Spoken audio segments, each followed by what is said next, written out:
Good evening and welcome to another episode of Communication Corner.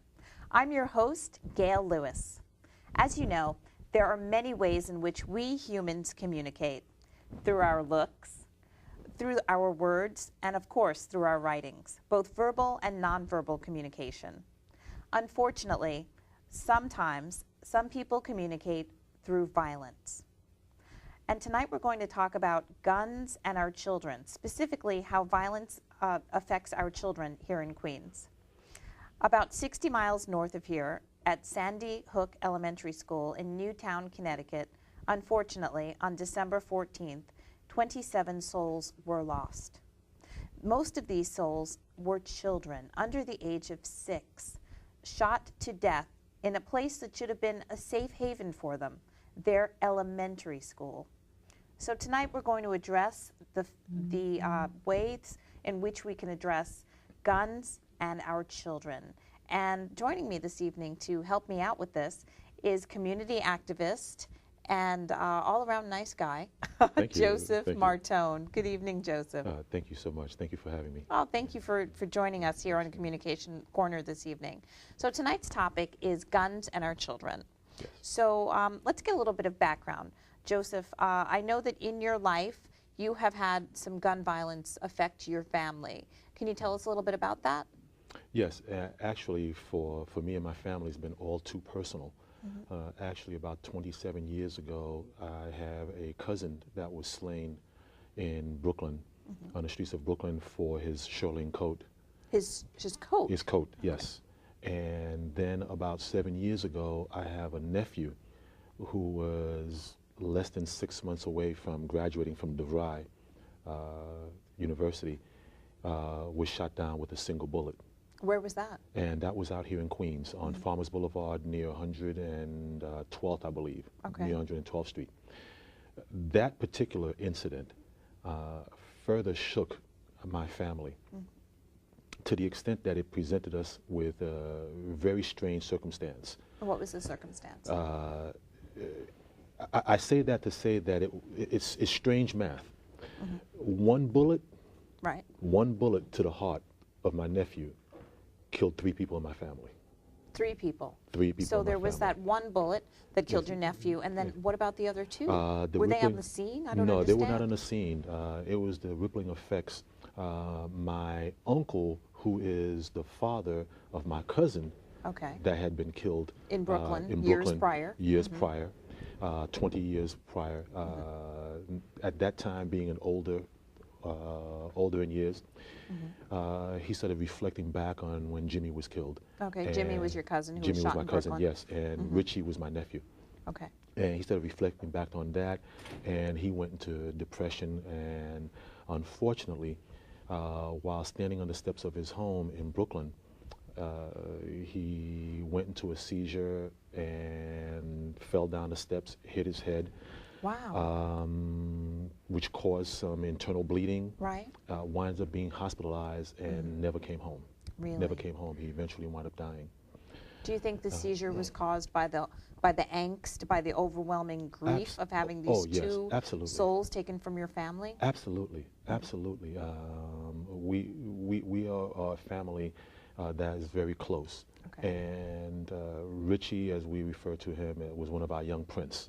And now he was going to graduate DeVry. About how old was he? Richie was 23 years old. Oh, God. Just at the beginning of his life. Yes, yes. What was he studying? Computer science. Okay. What did he want to be? Okay. He wanted to be a computer engineer. He wanted to possibly go to work for Microsoft or one of the major companies and be part of their major development team. Was he a good student? Excellent student, super good kid, super. And all of this was shot down with one single bullet? One single bullet to the heart. And now, it's not only my uncle that passed away as a result of that. Right. Fortunately, the police were able to apprehend the perpetrator. The perpetrator. Okay. And during the trial, why was he shooting? What was the circumstance? Anger, of which my nephew was not a party to him being part of a CeeLo game that was taking place inside an CeeLo? establishment. For those of us who don't know. CeeLo is a dice game Okay. that is played, and one of the things that I try to tell the youth is that there's never a happy loser Right. in a CeeLo game. And so they play for money. Oh, okay. And my nephew was outside of the establishment, and he was on the phone actually moments before he got shot. He was on the phone with his girlfriend. And this guy came out of the establishment, went to his car, and saw my nephew and thought that he was with the other guy that he was playing CeeLo with, and just fired away. Really? Just one shot, and that was that? One shot. My nephew then proceeded to run away from the scene and wound up going about maybe a block and a half, almost 2 blocks away, where he stumbled and it fell and died on Farmers Boulevard. Wow. So during the trial, my brother-in-law was there, and this was his son. This was his friend. This was his partner. They printed T-shirts together. They went out together. They sat and talked. And, you know, this was his son. Right. Grief overwhelmed him, and we saw him losing weight, and we tried to talk about that and so forth, as we all were overwhelmed with grief. And the day before the jury found the assailant guilty, he died of a heart attack. Wow. Just like that. That's 3 people, 1 bullet. 1 bullet. I'm going to interrupt you just a moment to introduce our other guest. So I'd like to take a moment to introduce our other guest. Thank you for joining us, Jacques Leandre, local attorney, community activist, active with the Rosedale Jets Football Association. Welcome.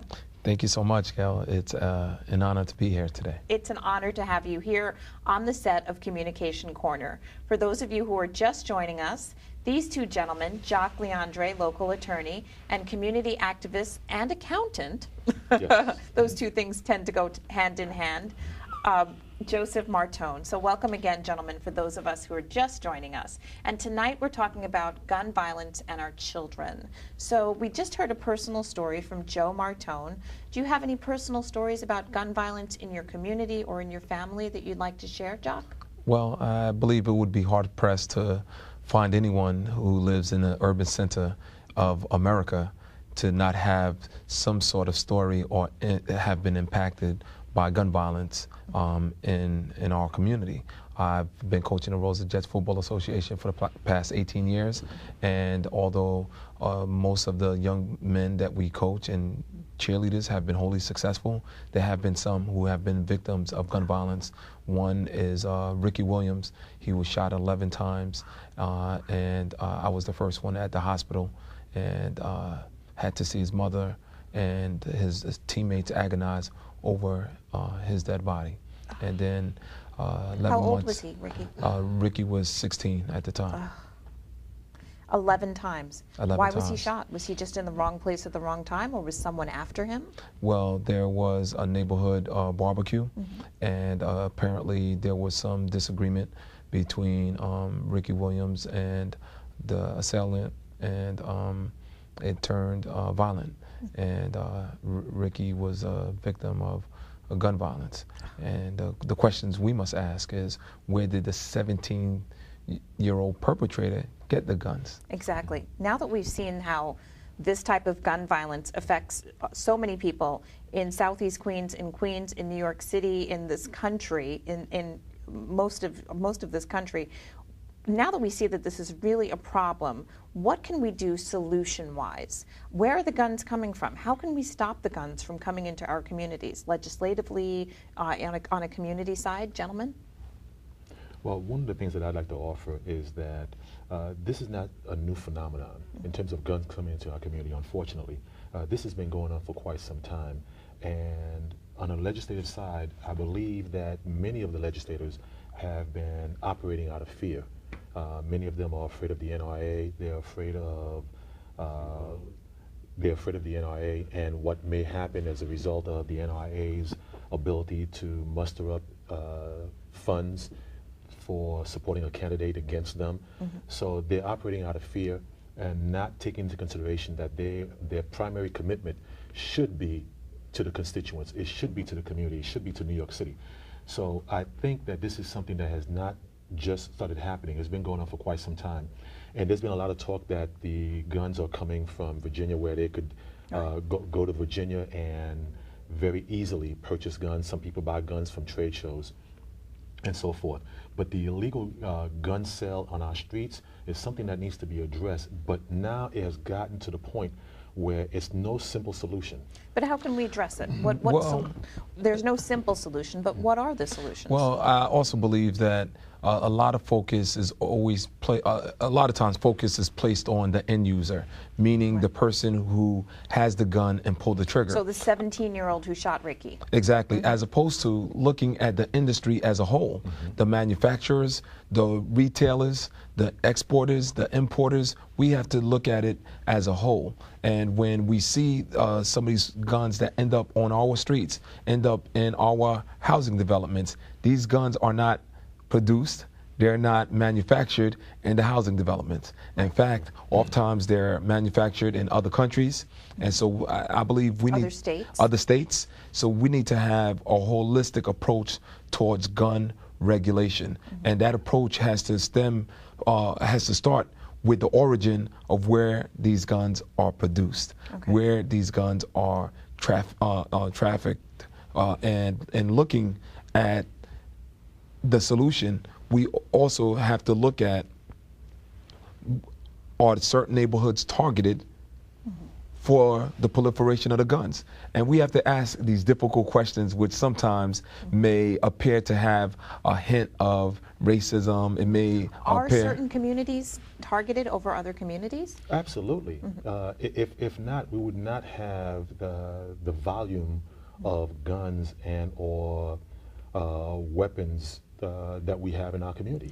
I'm wondering, is that the solution? Is that the crux of the question, or is it more supply-demand? We have more of a demand in our communities than in other communities. Well, as Jacques was saying, if we go back and we look at the manufacturers, the sales of these guns, and start to address it from that standpoint, then we get to the realization that what needs to be done is going to have to be a matter of stricter gun laws, but then in addressing it holistically, there's other components that have to play a role. If you're looking at just the gun laws, for example, without questions, we should be able to trace every bullet. Every bullet, so we're talking ammunition. Every bullet, every gun that's manufactured. The way I look at it in terms of holistically, when it leaves, when it's produced, it needs to have a tag. When it goes to a gun dealer, whether it's for a trade show or to a store, Walmart, whatever it is, when somebody goes to purchase that gun, we need to know who that person is. Now, I say that to say that guns then should be treated almost as if, as a matter of fact, more stricter than you purchasing a car, you using a car. Right, you need a license to drive a car. You need a license, you need to be trained. Right. You get a permit before you get a license. And I must also add to Joe's point, is that when we look at the end users, gun violence has been part of our culture, especially in the urban centers, for decades now. So part of our culture, you mean we play with guns as children? We see violent movies, is that what you're getting at? Well, we see violent movies, but let's just take a look at 20 years ago, Boys in the Hood.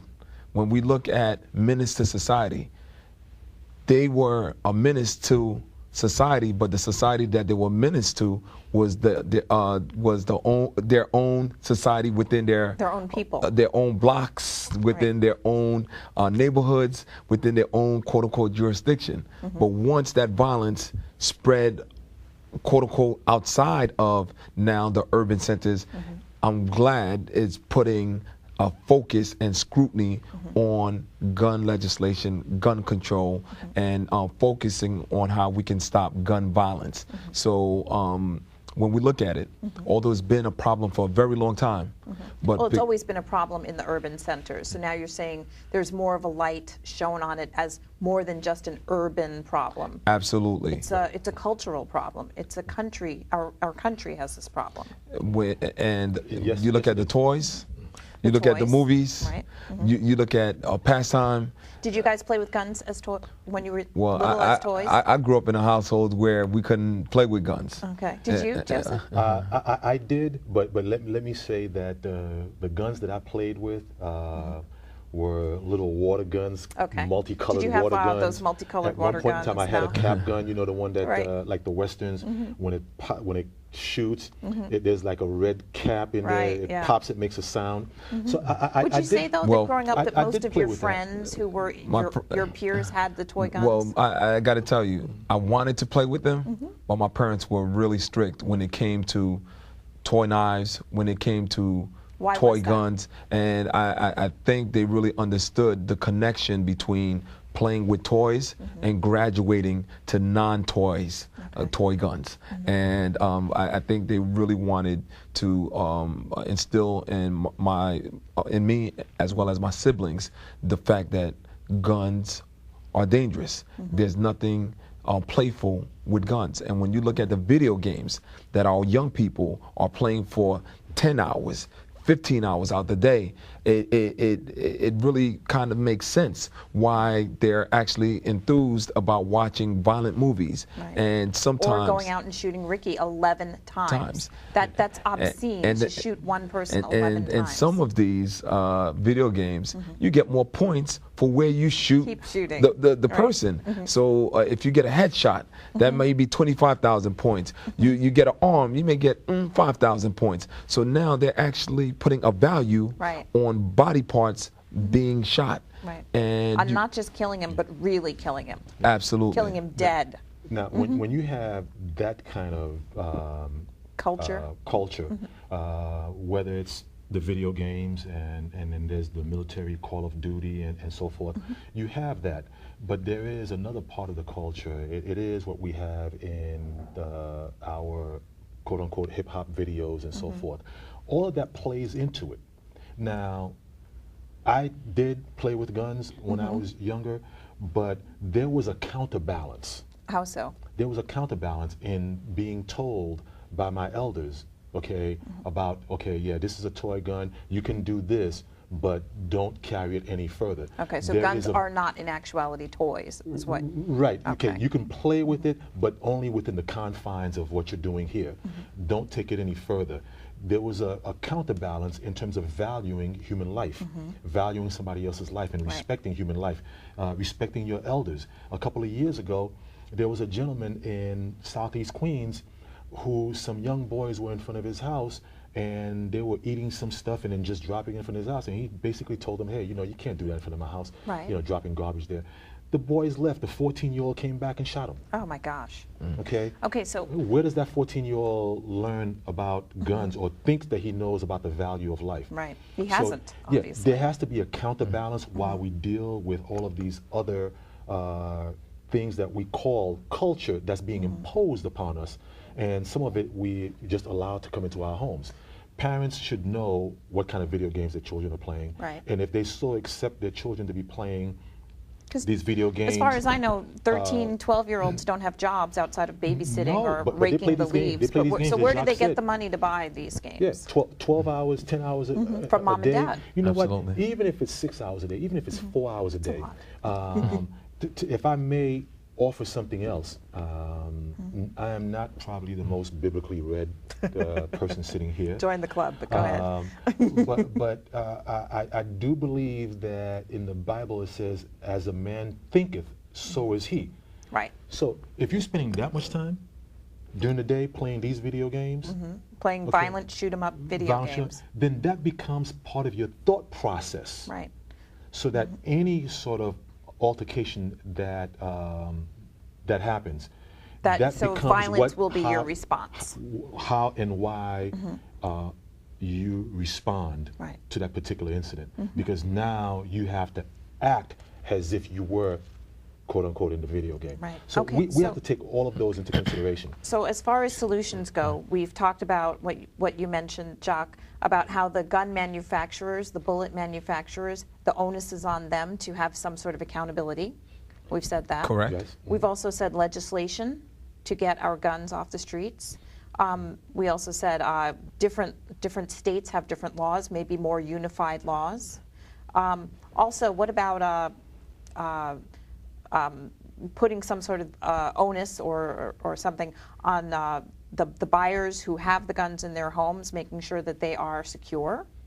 Well, that goes without question. And I think that goes back to the gun seller, the gun dealers. Right.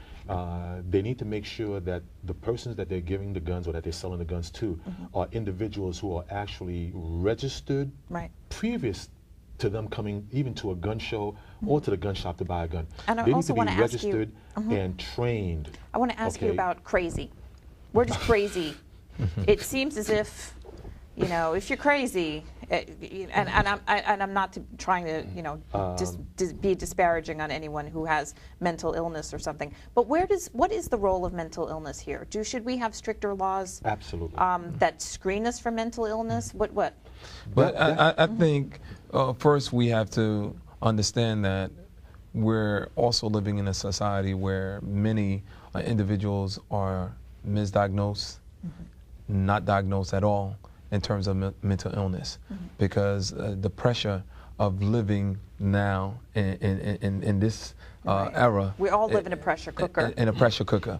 I think the fault should not be placed on those who suffer from mental illness, but rather those who are voted in to our elected officials, to promulgate legislation to ensure that those who are mentally ill, impaired, or impaired, find it difficult to have a gun in their possession.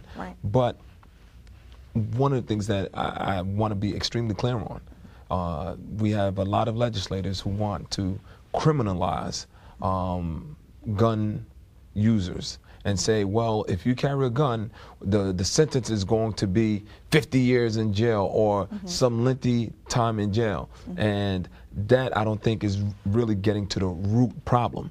It's going to be almost like crack cocaine, when they decided to place a heavier penalty on crack cocaine on the seller or on the purchaser, or the purchaser.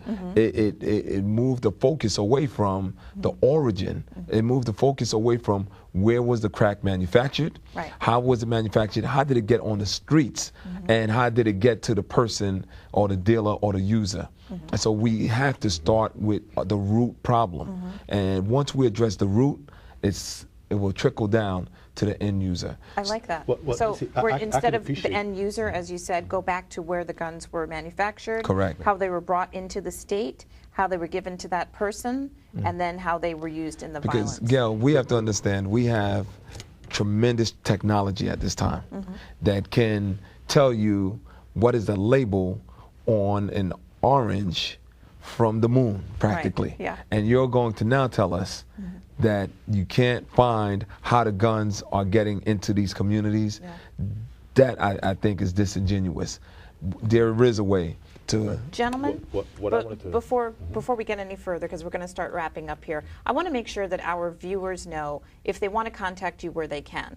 Joseph Martone, where can people contact you to continue this discussion or to get more information? They can reach me at 347-722-1126. One more time. 347-722-1126. Also, website is www.josephmarthone.com. And spell your last name, because it's a difficult one. Yes, it's spelled Marthone. Very close to marathon, but it's Marthone.